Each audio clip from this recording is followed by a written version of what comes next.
जय हिंद साथियों, स्वागत है आप सभी का मेरे चैनल जी के पाठशाला पर। शिक्षक अभ्यर्थियों की बहुत ज़्यादा मैसेज आए कि सर आप एनसीईआरटी करवाइए, आप ज्योग्राफी की एनसीईआरटी पूरा का पूरा कवर करा दीजिए, जिससे कि हम लोग बहुत अच्छा अपने एग्ज़ाम में स्कोर कर पाएँ। तो मैं यकीन दिलाता हूं, जिस तरीके से मैंने एनसीईआरटी पढ़ के बहुत अच्छा स्कोर किया है और सफलता हासिल की है, उसी प्रकार से मैं आपको भी पूरी की पूरी एनसीईआरटी कवर कराने वाले हैं। तो आज बात कर लेंगे हम लोग क्लास 6 की एनसीईआरटी, और ये एनसीईआरटी कवर करने के बाद निश्चित रूप से मैं यकीन दिलाता हूं आपको और कहीं से एनसीईआरटी पढ़ने की ज़रूरत नहीं पड़ेगी। तो सबसे पहले हम लोग देख लेते हैं, क्लास 6 की एनसीईआरटी में लगभग 6 चैप्टर हैं, उसमें भी हम लोग लगभग 2 चैप्टर आज कवर करने वाले हैं। 2 से 3 वीडियो में, बहुत ज़्यादा 3 वीडियो में, क्योंकि अगर एक वीडियो में पढ़ाएंगे तो बहुत ज़्यादा बड़ा हो जाएगा और आपको अच्छा भी नहीं लगेगा। लेकिन हम आपको वही 30 मिनट का वीडियो रहने वाला है और निश्चित रूप से आपको बहुत अच्छा लगने वाला है। तो सबसे पहले जो हम लोग का चैप्टर रहने वाला है, जिससे बहुत ज़्यादा क्वेश्चन प्रीवियस ईयर में पूछे गए हैं और टीआरई 4 में भी आने की संभावना है। तो सबसे पहले हम लोग पढ़ेंगे हमारा भारत, हमारा देश भारत के बारे में सब कुछ पढ़ने वाले हैं, एक एक चीज़। और उसके बाद अक्षांश देशांतर रेखा, भारत कहाँ पर, भारत की स्थिति क्या है, उत्तरी अक्षांश में भारत की क्या स्थिति है, दक्षिणी अक्षांश क्या है, पूर्वी और पश्चिमी अक्षांश में भारत की स्थिति क्या है, वो सब देखने वाले हैं और निश्चित रूप से आपको बहुत अच्छा वीडियो लगने वाला है। चलिए हम लोग अपनी एनसीईआरटी क्लास 6 की स्टार्ट करते हैं। साथियों, अब हम लोग बात करने वाले हैं भारतीय भूगोल की, और भारतीय भूगोल में हम लोग एनसीईआरटी क्लास 6 की कवर करने चल रहे हैं। और उसमें भी सबसे जो हम पहले कवर करने वाले हैं, क्लास 6 का ये 6ठा चैप्टर है, जिसका नाम है हमारा देश भारत। तो आज हम भारत के सामान्य परिचय के बारे में पढ़ने वाले हैं, और यकीन मानिए यहाँ से पढ़ने के बाद आपको कुछ और पढ़ने की ज़रूरत नहीं पड़ने वाली। मैंने भी जब बिहार की तैयारी की, शिक्षक भर्ती की, तो मुझे भी पता चला कि क्या पढ़ने से सिलेक्शन होता है, क्योंकि आप इधर उधर से पढ़ते रहते और बहुत ज़्यादा परेशान होते ज्योग्राफी को लेकर। लेकिन यकीन मानिए, अगर आप इस तरीके से तैयारी करते हैं जिस तरीके से मैं आज आपको पढ़ाने वाला हूं, तो निश्चित रूप से आपका सिलेक्शन होने से कोई नहीं रोक सकता। तो ये क्लास रहने वाली है बीपीएससी टीआरई 4 के लिए, और पूरी की पूरी 6 की एनसीईआरटी मैं कवर कराने वाला हूँ। तो आज हम लोग 2 चैप्टर को देखने वाले हैं। पहला चैप्टर है भारत का सामान्य परिचय, और जो दूसरा चैप्टर जो हम लोग का रहने वाला है अक्षांश और देशांतर रेखाएं। यहाँ से हर टीआरई में क्वेश्चन आपको देखने को मिलता है। तो सबसे पहले हम लोग यही 2 चैप्टर को कवर करने वाले हैं। चलिए देखते हैं। अगर भारत के सामान्य परिचय में हम लोग बात कर लें, तो सबसे पहले हमको भारत की स्थिति पता होनी चाहिए। भारत की स्थिति, भारत की स्थिति अगर विश्व के मानचित्र में बात कर लें, अगर बात कर लें हम लोग ग्लोब में क्या स्थिति है और एशिया महाद्वीप में भारत की क्या स्थिति है। अगर विश्व में बात कर लेंगे तो ये देखिए, अगर विश्व में हम लोग बात करते हैं तो भारत क्या है, यहाँ पर स्थित है। क्या है, यहाँ पर स्थित है। ये जैसे क्या है, भूमध्य रेखा। ये क्या है, भूमध्य रेखा, जो पृथ्वी को 2 बराबर भागों में बांटती है। ये है उत्तरी गोलार्ध और ये है नीचे वाला दक्षिणी गोलार्ध। तो भारत कहाँ है, विश्व में देखा जाए तो उत्तरी गोलार्ध में स्थित है। कहाँ पर स्थित है, उत्तरी गोलार्ध में। अच्छा, अगर ग्लोब में स्थिति की बात करें तो ये क्या है, 0 डिग्री देशांतर रेखा। ये क्या है, 0 डिग्री देशांतर रेखा। और यहाँ से अगर हम ये रेखा की बात कर लें तो इसको कहेंगे हम लोग उत्तर पूर्व। ग्लोब में बात कर लें तो ग्लोब में कहाँ पर स्थित है, उत्तर पूर्व में स्थित है। कहाँ पर, उत्तर पूर्व में, उत्तर पूर्व में स्थित है भारत। और अगर यहीं पे हम लोग एशिया महाद्वीप की बात करें तो ये क्या है, एशिया महाद्वीप। ये क्या है, एशिया महाद्वीप है। ये एशिया महाद्वीप है। और एशिया महाद्वीप की बात करें तो एशिया महाद्वीप क्या है, दक्षिण मध्य में स्थित है। एशिया महाद्वीप के कहाँ पर स्थित है, दक्षिण मध्य में स्थित है। चलिए एक एक चीज आपको समझ में आने वाली है। चलिए अब हम लोग देख लिया, विश्व के मानचित्र पर क्या है, उत्तरी गोलार्ध में स्थित है। और अगर ग्लोब की स्थिति बात कर लें तो उत्तर पूर्व गोलार्ध, उत्तर पूर्व गोलार्ध में स्थित है। और एशिया में बात कर लें तो मध्य एशिया में क्या है, मध्य एशिया में भारत स्थित है। अच्छा, भारत का अगर क्षेत्रफल की बात कर लें तो 32,87,263 वर्ग किलोमीटर स्क्वायर। एनसीईआरटी की बात कर लें तो 3.28 मिलियन, 3.28 मिलियन। चलिए अब बात कर लें, अगर भारत का क्षेत्रफल पूरे विश्व के क्षेत्रफल का कितना है, 2.42%। 2.42% है भारत का क्षेत्रफल पूरे विश्व के क्षेत्रफल का।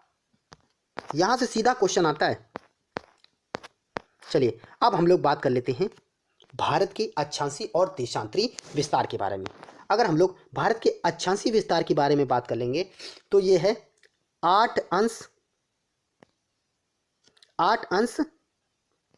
6 मिनट, 8 अंश 6 मिनट उत्तरी अक्षांश से लेकर 37 अंश 6 मिनट उत्तरी अक्षांश के बीच है। देशांतर की अगर बात कर लेंगे तो 68 अंश 7 मिनट से लेकर, देशांतरी विस्तार की बात कर लेंगे तो ये 97 अंश 25 मिनट है। और अगर भारत की बात करें सबसे दक्षिणतम बिंदु, ये क्या है, अंडमान निकोबार का ग्रेट निकोबार, तो ये कितने अंश पर स्थित है, 8 अंश 4 मिनट पर। कितने, 8 अंश 4 मिनट पे।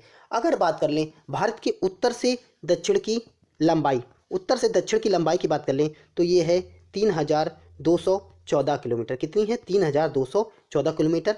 और अगर पूरब से पश्चिम की चौड़ाई की बात कर लें तो ये चौड़ाई कितनी है, ये है 2933 किलोमीटर। कितनी है, 2933 किलोमीटर है।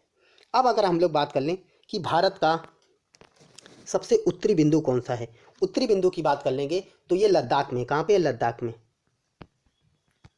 लद्दाख में स्थित है। इसका नाम क्या है, इंदिरा कॉल। क्या नाम है, इंदिरा कॉल। कौन सा है, इंदिरा कॉल है। अगर भारत के हम अगर पूर्वी बिंदु की बात कर लें, पूर्वी बिंदु की बात कर लेंगे तो ये कौन सा है, किबीथू है। कौन सा है, किबीथू, किबीथू है। ये कहाँ पर स्थित है, अरुणाचल प्रदेश में स्थित है। और ये कहाँ स्थित है, लद्दाख में स्थित है। और अगर हम पश्चिमी बिंदु की बात कर लें तो ये क्या है, गुहार मोती, गुहार मोती स्थित है। कहाँ पर है, गुजरात में, गुजरात में है। और अगर हम भारत की मुख्य भूमि की अगर बात कर लें तो ये कौन सा है, ये है कन्याकुमारी। कन्याकुमारी कहाँ पर स्थित है, तमिलनाडु में, तमिलनाडु में स्थित है। और भारत के अगर सबसे दक्षिणतम बिंदु की बात कर लें तो ये क्या है, अंडमान निकोबार का ग्रेट निकोबार। ये क्या है, इंदिरा पॉइंट है, इंदिरा पॉइंट, इंदिरा पॉइंट है। चलिए अब एक एक करके हम लोग यहाँ पे समझने का प्रयास करते हैं। अब आपको एक एक चीज़ समझ में आने वाली है। अगर बात कर लें क्षेत्रफल की दृष्टि से भारत 7वां बड़ा देश है। क्षेत्रफल की दृष्टि से क्या है, भारत 7वां बड़ा देश है। भारत से बड़े अन्य देश कौन से हैं, सबसे पहले पे रूस है, फिर क्या है, कनाडा है, फिर चीन है, फिर यूएसए है, फिर ब्राज़ील है, फिर ऑस्ट्रेलिया है, फिर क्या है, भारत है। भारत 7वां बड़ा देश है। भारत की अगर आकार की बात कर लें तो भारत का आकार क्या है, चतुष्कोणीय है। चलिए बात करते हैं चतुष्कोणीय का मतलब क्या होता है। ये देखिए, इस आकार की वजह से भारत को क्या कहा जाता है, चतुष्कोणीय कहा जाता है। इस वजह से इस भारत को क्या कहा जाता है, चतुष्कोणीय। भारत का आकार कैसा है, चतुष्कोणीय है, इस वजह से। चलिए और आगे देख लेते हैं। अगर बात कर लें अक्षांशीय विस्तार की बात कर लें तो ये 8 अंश 4 मिनट उत्तरी अक्षांश से, उत्तरी अक्षांश लगेगा क्योंकि भारत क्या उत्तरी गोलार्ध में स्थित है, इस वजह से उत्तरी अक्षांश लगता है। ये बिंदु तो है दक्षिण में, लेकिन उत्तरी गोलार्ध में स्थित होने की वजह से इसे उत्तरी अक्षांश कहा जाता है। ये ध्यान रखिएगा, ये मोस्ट इंपॉर्टेंट है। उत्तरी अक्षांश से लेकर 37 अंश 6 मिनट उत्तरी अक्षांश के मध्य फैला हुआ है। अगर भारत का देशांतरी विस्तार की बात कर लें तो ये 68 अंश 7 मिनट पूर्वी देशांतर से लेकर 97 अंश 25 मिनट पूर्वी देशांतर के मध्य फैला हुआ है। ये पूर्वी इस वजह से लगाएंगे क्योंकि भारत उत्तरी गोलार्ध और पूर्वी देशांतर में स्थित है। अक्षांश के हिसाब से उत्तरी गोलार्ध में है और देशांतर के हिसाब से कहां पर है, पूर्वी देशांतर में स्थित है। इस वजह से यहां पर दोनों जगह पूरब लगा हुआ है और इस वजह से यहां पर दोनों जगह उत्तर लगा हुआ है। समझ में आया। उसके बाद अगर भारत के उत्तर से दक्षिण की लंबाई के बारे में बात कर लेंगे, ये 3214 किलोमीटर है। अगर पूरब से पश्चिम की चौड़ाई की बात कर लेंगे ये 2933 किलोमीटर है। चलिए और आगे देख लेते हैं।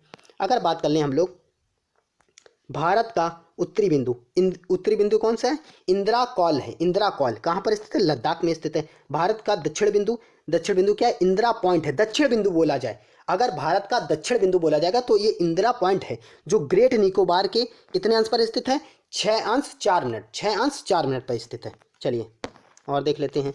अब कह रहा है भारत की मुख्य भूमि का दक्षिणतम बिंदु। भारत की मुख्य भूमि का मतलब समझे, भारत की मुख्य भूमि का मतलब ये है ये देखिए, ये भारत की मुख्य भूमि, ये पूरी भारत की क्या है, मुख्य भूमि है। इसी का बिंदु पूछ रहा है, ये वाला बिंदु, ये वाला कौन सा बिंदु है, कन्याकुमारी, जो कितने अंश पर स्थित है, 8 अंश 4 मिनट पे, 8 अंश 4 मिनट पे स्थित है, 8 अंश 4 मिनट पे स्थित है।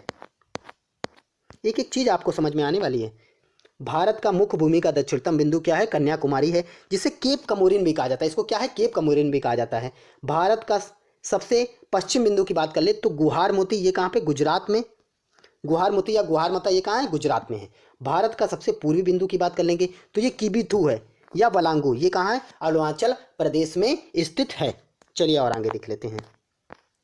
एक एक चीज देखिए, पूरा का पूरा मैंने कवर करने का प्रयास किया है। निश्चित रूप से आपको एक एक चीज कॉन्सेप्ट क्लियर हो रहा होगा। अब अगर बात कर लें भारत की, अगर स्थलीय और जलीय सीमा, भारत की क्या है, भारत स्थलीय सीमा से जुड़ा हुआ है और तटीय सीमा या जलीय सीमा भी इसको कह दिया जाता है। अगर भारत की स्थलीय सीमा की बात कर लें हम लोग, अगर भारत की स्थलीय सीमा की बात कर लें तो ये वाली सीमा की बात करी जा रही भारत की, ये वाली सीमा, ये क्या है, भारत की स्थलीय सीमा है।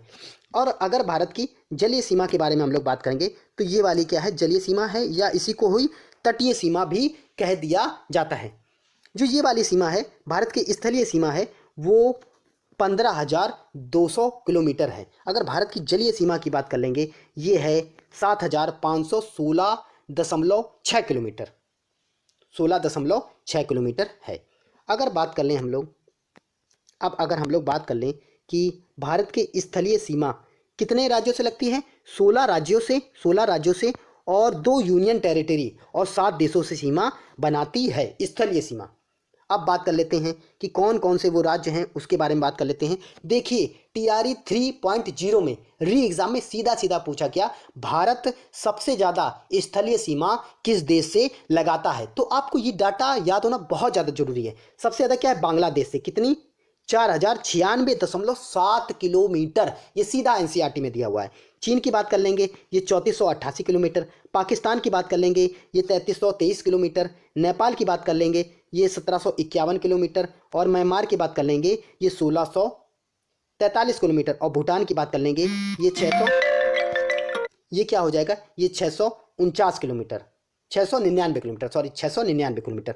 और अगर अफगानिस्तान की बात कर लेंगे तो ये 106 किलोमीटर। तो सबसे ज़्यादा अगर स्थलीय सीमा की बात की जाए तो बांग्लादेश, सबसे ज़्यादा क्या है, बांग्लादेश। और सबसे कम अगर बात करा जाए तो क्या है, ये अफगानिस्तान। तो ये सीरियल से लगा, एकदम सीरियल से लगा हुआ है। ये अगर आप याद कर लेते हैं तो निश्चित रूप से आपको कोई प्रॉब्लम नहीं होने वाली। इसके लिए आप ये भी याद कर सकते हैं, बचपन में MBA, बचपन में MBA, MBA, तो यहाँ से आप याद कर सकते हैं। बा से हो जाएगा बांग्लादेश है सबसे पहले, फिर उसके बाद चा से हो जाएगा चीन हो जाएगा, फिर पा से हो जाएगा पाकिस्तान हो जाएगा, और ना से नेपाल हो जाएगा, माँ से म्यांमार हो जाएगा, और एम से, माँ से म्यांमार हो जाएगा, ये वाले एम से म्यांमार हो जाएगा, फिर बी से हो जाएगा भूटान हो जाएगा, और ए से हो जाएगा अफगानिस्तान। तो ये क्या है, पूरा एक क्रम है जो बढ़ने से, सबसे बड़े से सबसे छोटे तक है। तो ये आप ऐसे याद रख सकते हैं। चलिए और आगे देख लेते हैं। अब बात कर लें अगर भारत की जलीय सीमा की, तो ये 9 राज्यों और 4 यूनियन टेरिटरी से सीमा बनाता है। कौन सी, तटीय सीमा। तटीय सीमा कितनी थी, तटीय सीमा थी 7,516.6 किलोमीटर। तो ये आपको याद करना है, ये कितने राज्यों से, 9 राज्यों से और 4 यूनियन टेरिटरी से, केंद्र शासित प्रदेश से। तो बात कर लेते हैं सबसे पहले गुजरात की। गुजरात हो गया, महाराष्ट्र हो गया, गोवा हो गया, कर्नाटक हो गया, केरल हो गया, तमिलनाडु हो गया, आंध्र प्रदेश हो गया, उड़ीसा हो गया और पश्चिम बंगाल हो गया। सीधा सीधा पूछा जाता है। और ये भी पूछा जाता है कौन से ऐसे 2 राज्य हैं, सुनिए, कौन से ऐसे 2 राज्य हैं जो स्थलीय सीमा और जलीय सीमा दोनों द्वारा लगाते हैं, दोनों सीमा बनाते हैं। कौन कौन से, एक हो गया गुजरात हो गया और एक हो गया पश्चिम बंगाल। अब एक क्वेश्चन और आता है कि भारत की सबसे बड़ी तट रेखा वाला राज्य कौन सा है। इसकी भी ट्रिक देखिए, G बराबर ATM। जी का मतलब क्या है, गुजरात। सबसे बड़ी सीमा क्या है, गुजरात, 1214 किलोमीटर। ये सीधे NCERT में डाटा दिया हुआ है, इस वजह से मैंने लिख दिया है, पूछा जा सकता है। उसके बाद ए से हो जाएगा आंध्र प्रदेश, क्या है, आंध्र प्रदेश। उसके बाद टी से हो जाएगा तमिलनाडु हो जाएगा, क्या हो जाएगा, तमिलनाडु। उसके बाद एम से हो जाएगा महाराष्ट्र, एम से क्या हो जाएगा, महाराष्ट्र। तो इस प्रकार से आप याद रख सकते हैं। और 4 अगर केंद्र शासित प्रदेश की बात कर लें वो कौन कौन से हैं? पहला है दादरा नागर हवेली एवं दमन दीव, दादरा नागर हवेली एवं दमन दीव। दूसरा है लक्षद्वीप है। तीसरा है पांडुचेरी और चौथा है अंडमान निकोबार द्वीप समूह। अगर सबसे बड़ी तट रेखा वाला केंद्र शासित प्रदेश की अगर बात कर लेंगे तो कौन सा है? अंडमान निकोबार द्वीप समूह। 1962 किलोमीटर, 1962। लक्षद्वीप की बात कर लेंगे तो 132 किलोमीटर। कितना? 132 किलोमीटर। चलिए और आगे देखते हैं। अब देखिए मोस्ट इंपॉर्टेंट आ रहा है और सीधे सीधे आपके पीआरटी में यहीं से क्वेश्चन देखने को मिलते हैं। तो बात कर ले अगर कर्क रेखा, कर्क रेखा भारत के 8 राज्यों से होकर गुजरती है। अब कौन कौन से राज्य, उसको भी याद करने की मैं ट्रिक बताने वाला हूँ। गौर से देखिएगा। मित्र, पर, गमछा, गमछा, झार।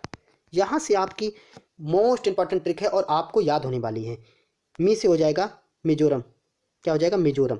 मी से क्या हो जाएगा? मिजोरम। त्रि से हो जाएगा त्रिपुरा, त्रि से क्या हो जाएगा? त्रिपुरा। पर से हो जाएगा पश्चिम बंगाल। रा से हो जाएगा राजस्थान। और गमछा से हो जाएगा, गा से हो जाएगा गुजरात। माँ से हो जाएगा मध्य प्रदेश। और छा से हो जाएगा छत्तीसगढ़। और झार से हो जाएगा झारखंड। तो आपको ऐसे याद करना है।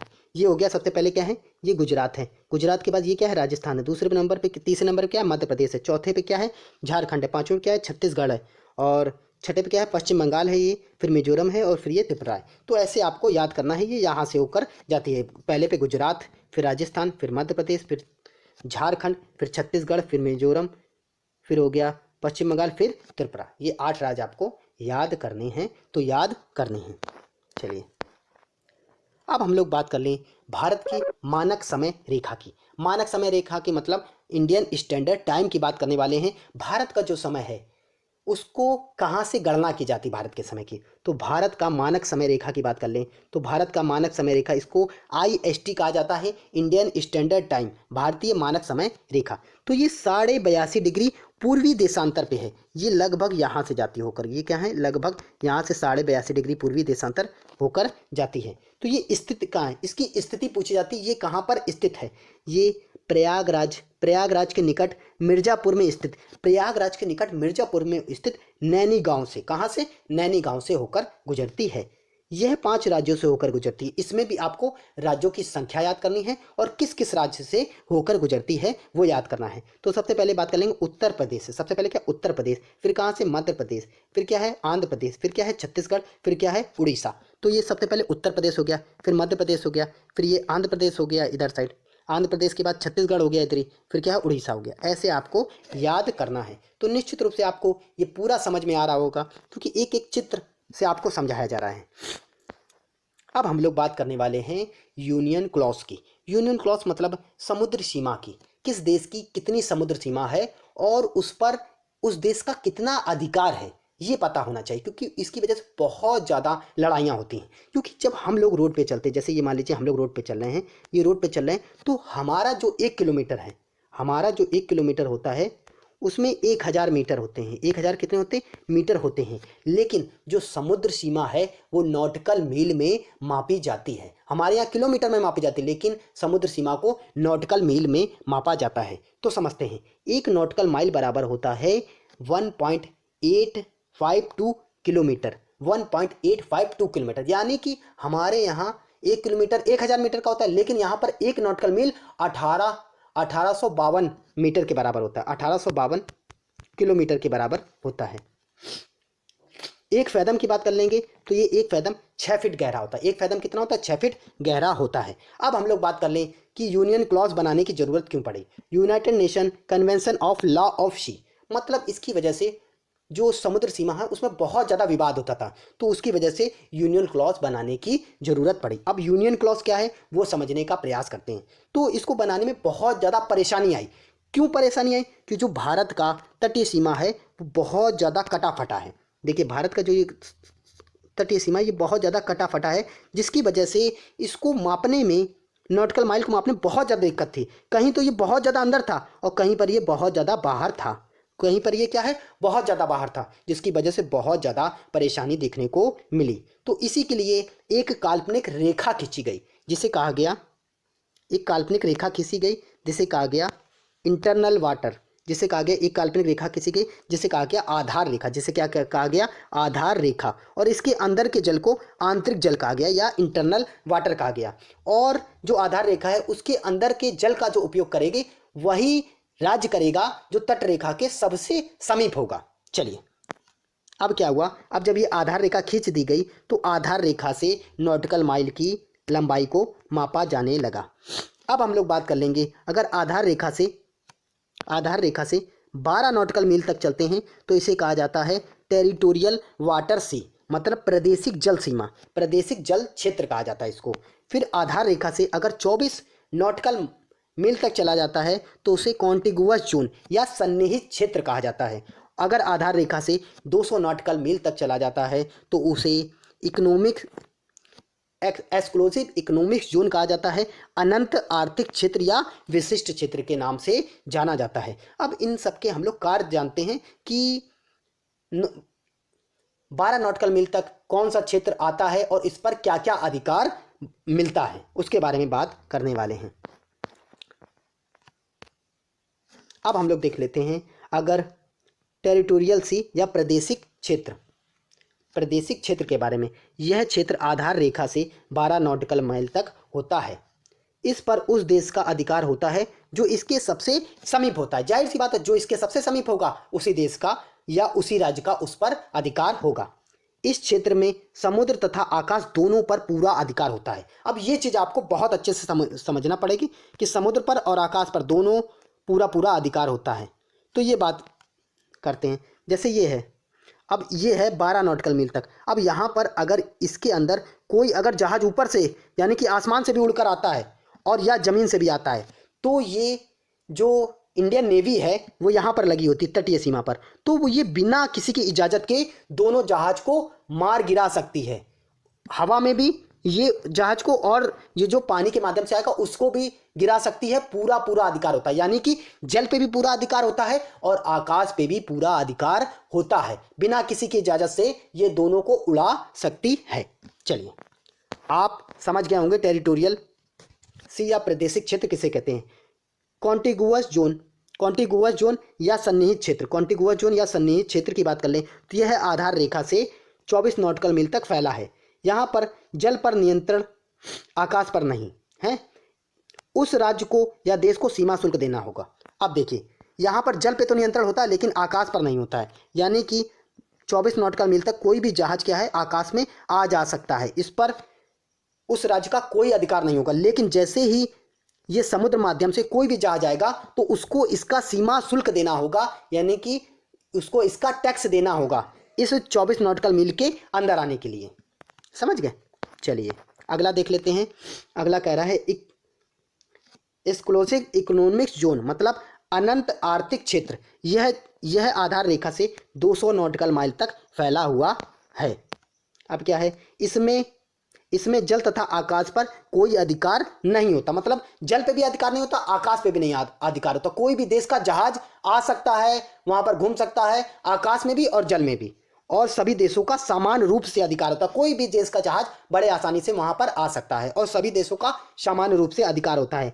किसी भी देश का जहाज आ जा सकता है, किसी भी देश का जहाज क्या है वहां पर आ जा सकता है। आर्थिक दृष्टि से इस देश या राज्य का अधिकार होगा जो 200 नॉटिकल मील के पास होगा। मतलब आर्थिक दृष्टि से जैसे यहाँ पर मान लीजिए, जैसे यहाँ पर क्या पाया गया, मछली पाई गई या प्राकृतिक तेल पाया गया या पेट्रोलियम पाया गया, तो ये मान लीजिए उसी देश का अधिकार होगा जो 200 नॉटिकल मील के सबसे करीब होगा आर्थिक क्षेत्र। इसीलिए इसका नाम रखा गया अनंत आर्थिक क्षेत्र। जैसे क्या आर्थिक क्षेत्र में क्या क्या आ जाता है, जैसे पेट्रोलियम आ जाता है, प्राकृतिक गैस आ जाती है, मछली आ जाती है और द्वीप।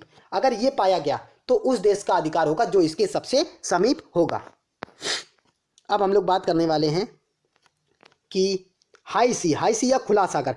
यह क्षेत्र 200 नॉटिकल मील से अधिक फैला होता है। मतलब आधार रेखा से जैसे आप 200 नॉटिकल मील के पार जाते हैं तो वो क्षेत्र सभी के लिए समान रूप से पाया जाता है होता है। इस पर सभी का अधिकार होता है, परंतु जो देश कुछ भी मतलब यहाँ पर खोजेगा तो उसी देश का अधिकार होगा यहाँ पर। चलिए अगर आपको इतना समझ में आया है तो मैं यकीन दिलाता हूँ एक एक बात आपको समझ में आने वाली है। एक एक बात, क्योंकि इतना अच्छे से इसको समझाया जा रहा है कि निश्चित रूप से आपको एक एक बात समझ में आने वाली है। चलिए आगे देखते हैं।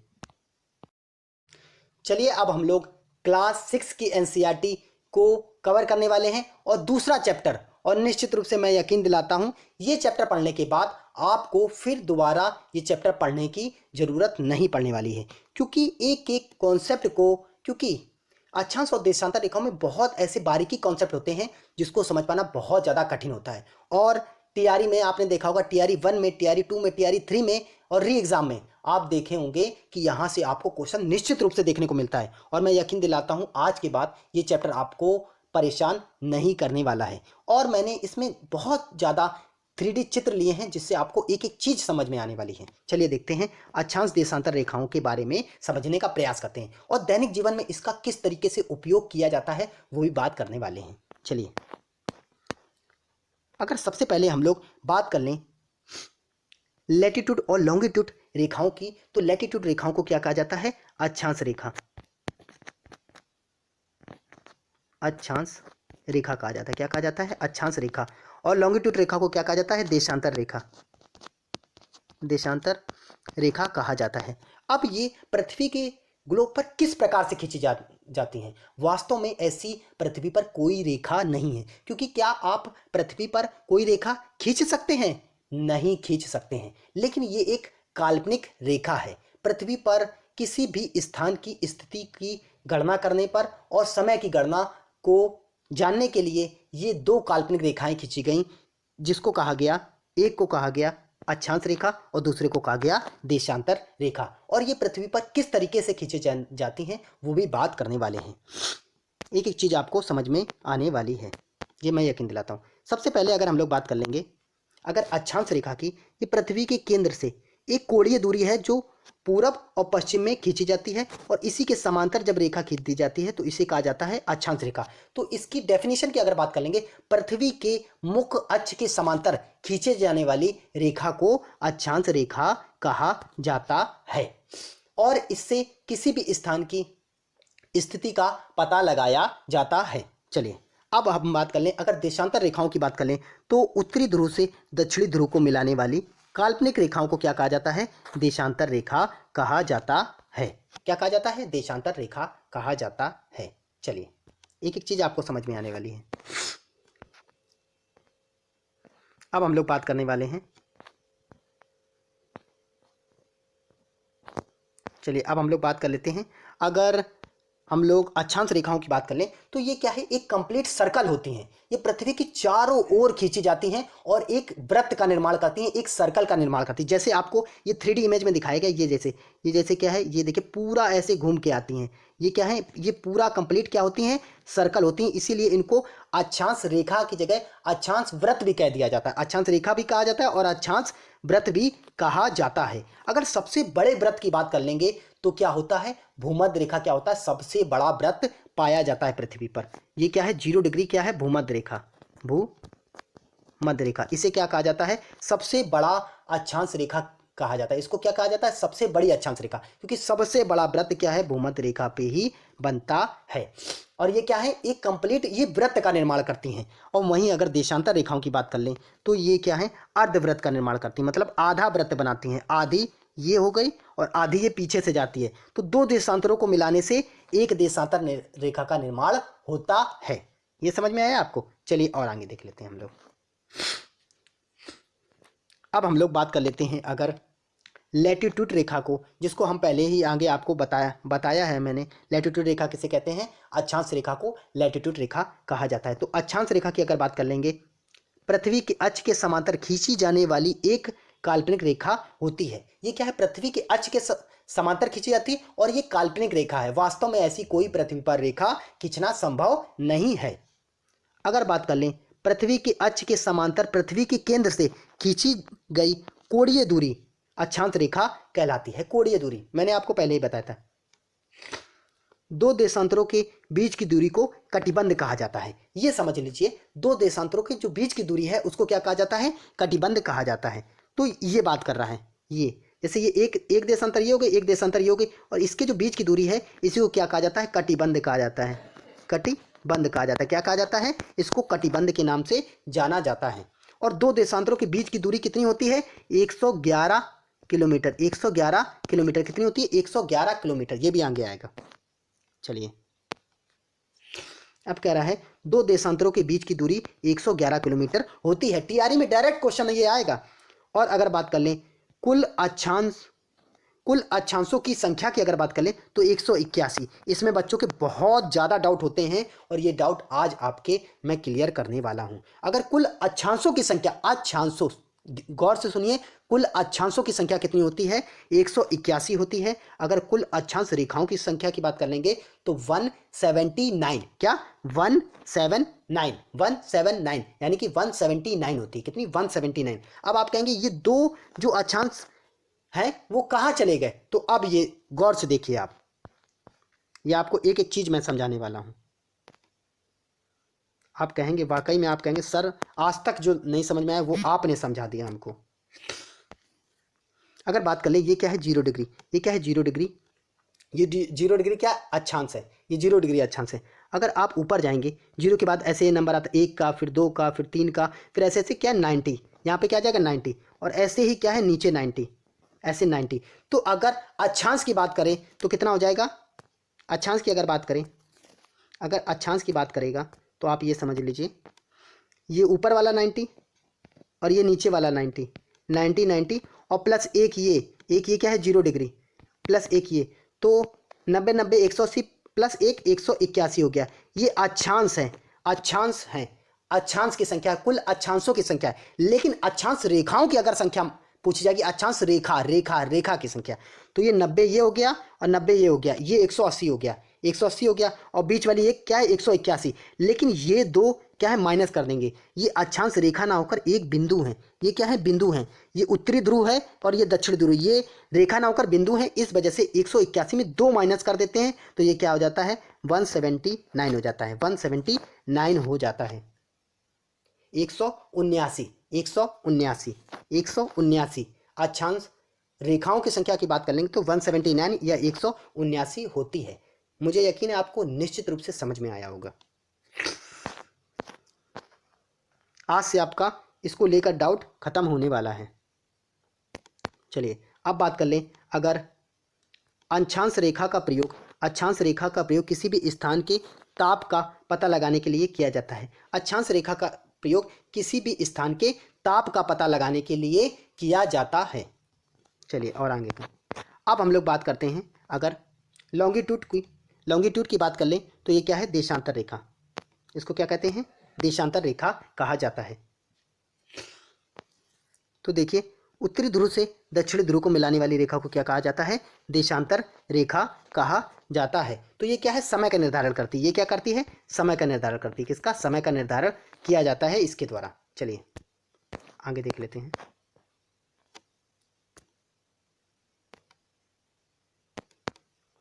देशांतर रेखा की बात कर रहे हैं, उत्तरी ध्रुव से दक्षिणी ध्रुव को मिलाने वाली रेखाओं को देशांतर रेखा कहा जाता है। देशांतर रेखा को ऊर्ध्वाधर रेखा भी कहा जाता है। इसको ऊर्ध्वाधर रेखा कहा जाता है, इस वजह से इसको क्या कहा जाता है? ऊर्ध्वाधर रेखा कहा जाता है। अब कह रहा है देशांतर रेखा एक अर्धवृत्त होती है। देशांतर रेखा क्या होती है? एक अर्धवृत्त होती है। दो देशांतरों के बीच की दूरी 111.32 किलोमीटर होती है। 111.32 किलोमीटर होती है। ये समझ लेते हैं। ये वाली दूरी की बात कर रहा है, ये वाली दूरी की बात कर रहा है। ये वाली दूरी की ये कितनी होती है? 111.32 किलोमीटर होती है। 111.32 किलोमीटर होती है। और इसी बीच की दूरी को क्या कहा जाता है? गोरे कहा जाता है। क्या कहा जाता है? गोरे कहा जाता है। क्या कहा जाता है? गोरे कहा जाता है। यकीन है आपको एक एक चीज समझ में आ रही होगी। इसी तरीके से एनसीईआरटी को पढ़ा जाता है। और बात कर लें, अगर दो विपरीत देशांतरों का योग कितना होता है? 180 डिग्री होता है। दो विपरीत अगर देशांतर को मिला देते हैं तो उसका योग कितना होता है? 180 डिग्री होता है। दो देशांतरों के बीच की दूरी को गोरे कहा जाता है। देखिए अभी आपको बताया था, दो देशांतरों के बीच की दूरी को क्या कहा जाता है? गोरे कहा जाता है। क्या कहा जाता है? तो गोरे कहा जाता है। देशांतर रेखाओं की कुल संख्या कितनी होती है? 360 होती है। और अक्षांश रेखाओं की संख्या कितनी होती है? 181 होती है। 181 या 179 होती है। 179 होती है। देशांतर रेखाओं के बीच की दूरी विषुवत रेखा पर अधिकतम, विषुवत रेखा पर क्या होती है? अधिकतम, लेकिन ध्रुवों के पास क्या होती है? न्यूनतम होती है। अब ये समझ लीजिए, जो देशांतर रेखाओं की दूरी होती है वो ध्रुवों पर क्या होती है, न्यूनतम होती है। ये देखिए जब ऐसे ऐसे आता है तो आप ये चीज़ देखेंगे, इसको थोड़ा मोटा कर लेते हैं तो आपको और अच्छे से समझ में आने वाला है। ये जैसे ऐसे मिलाते हैं ऐसे, ये तो यहाँ पर देखिए ये यहाँ पर बीच की दूरी क्या है, एकदम कम हो जाती है, लेकिन भूमध्य रेखा पर क्या होती है, सर्वाधिक होती है। कितनी, 111.32 किलोमीटर। और अगर पोल पे बात कर लेंगे, ध्रुव पे बात कर लेंगे तो ये 0 किलोमीटर होती है। कितनी होती है, 0 किलोमीटर। एकदम बिंदु बन जाता है, जाके मिल जाती हैं रेखाएं। यही चीज़ यहाँ पे कह रहा है कि देशांतर रेखाओं के बीच की दूरी विषुवत रेखा पर अधिकतम एवं ध्रुवों के पास क्या होती है, न्यूनतम होती है। चलिए अब हम लोग बात करने वाले हैं, बहुत इंपॉर्टेंट टॉपिक है, 0 डिग्री देशांतर। इसको कहा जाता है अंतर्राष्ट्रीय समय रेखा। इसे क्या कहा जाता है, अंतर्राष्ट्रीय समय रेखा, international time line. International time line अंतर्राष्ट्रीय समय रेखा कहा जाता है। इसी को कहा जाता है प्रधान यमुनोत्तर रेखा। इसी को PML कहा जाता है, प्राइम मेडिडियन लाइन। क्या कहा जाता है, प्राइम मेडिडियन लाइन कहा जाता है। यह रेखा लंदन के ग्रीनविच शहर से होकर गुजरती है। ये रेखा कहाँ से गुजरती, लंदन के ग्रीनविच शहर से होकर गुजरती है, इसलिए इस रेखा को ग्रीनविच रेखा कहा जाता है। यह लंदन के रॉयल वेधशाला से होकर गुजरती है। ये लंदन में कौन वेधशाला से होकर गुजरती है, रॉयल वेधशाला से गुजरती है। इस रेखा से पूर्व विश्व का समय निर्धारित किया जाता है। इस रेखा से पूरे विश्व का समय क्या करा जाता है, निर्धारित किया जाता है। यह रेखा की बात कर लेंगे तो ये रेखा ये है, ये वाली रेखा की अगर बात कर लेंगे हम लोग तो ये रेखा कौन सी है, ये वाली रेखा को कहा जाता है 0 डिग्री देशांतर। 0 डिग्री देशांतर, इसी को क्या कहा जाता है, प्राइम मेडिडियन लाइन कहा जाता है। इसी को प्रधान यमुनोत्तर रेखा कहा जाता है। और यहीं से पूरे विश्व का समय नापा जाता है। उत्तर और वो पूरब और पश्चिम जितने भी देश हैं सभी का समय इसी 0 डिग्री देशांतर के हिसाब से मापा जाता है, गणना की जाती है। ये देखिए अब अगर भारत के समय की बात कर लेंगे, भारत का ये देखिए, ये यहाँ से गुजरती है रेखा। ये कहाँ से गुजरती है, ये यहाँ से गुजरती है, ये यहाँ से गुजरती है गिनी की घाड़ी पर। ये देखिए ये ऐसे रेखा है, ये क्या है, 0 डिग्री देशांतर। 0 डिग्री देशांतर, 0 डिग्री भूमध्य रेखा, सॉरी 0 डिग्री क्या है, भूमध्य रेखा। 0 डिग्री भूमध्य रेखा है। और ये क्या है, 0 डिग्री देशांतर। 0 डिग्री देशांतर, ये जहाँ मिलते हैं ये क्या है, अटलांटिक महासागर है। और गिनी की खाड़ी, ये कहाँ पर है, गिनी की खाड़ी। ये क्या है, 0 डिग्री देशांतर। और भारत का अगर मानक समय की बात कर ले 82.5 डिग्री। इसलिए भारत क्या है, 1 डिग्री चलने पर 4 मिनट का अंतर आता है। कितने, 4 मिनट का अंतर आता है। इसीलिए भारत क्या है, 5.5 घंटा, 5 घंटा 30 मिनट क्या है, आगे है। कहाँ से, ये 0 डिग्री देशांतर से या ग्रीनविच रेखा से।